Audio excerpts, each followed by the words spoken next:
Residents are now back in their homes after crews completed a controlled burn of a hazardous material last night. Western Mass News reporter Briseida Landaverde joins us live from that neighborhood after speaking with residents and investigators. Briseida, what can you tell us?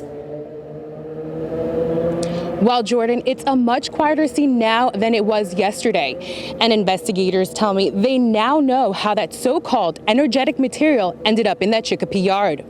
A charred shed sits on the Chicopee property on Summer Street, the scene of a careful operation Thursday night to get rid of a dangerous material by way of a controlled burn. The individual that used to live at that residence from time to time was observed dumping substances in the grass. Friday morning, fire investigators had more answers about the hazardous discovery that forced dozens from their homes on Thursday.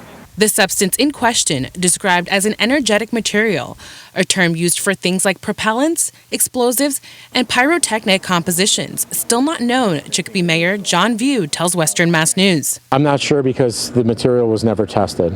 Again, it was highly flammable, and it was obviously very much a concern of what actually happened the day before, where there was a fire that was related to this particular material. Chicopee Fire Chief Dan Stamborski tells Western Mass News the hazardous substance was detected on a significant portion of the property. There was really no way to tell how deep into the ground it went, if it had gone into the ground a little bit, but the mound was probably about a foot high and measured approximately, I'm guesstimating, about 8 feet in length. Chief Stamborski says the material was successfully burned off and the problem was mitigated with minimal damage. Shelley Trahey's childhood home, where her mother and sister still live, is located right behind the shed where this substance was found. She tells us the back of her family's home was damaged by intense flames, but she is very thankful this situation was handled. It's heartbreaking in a way, but there could have been a lot more damage.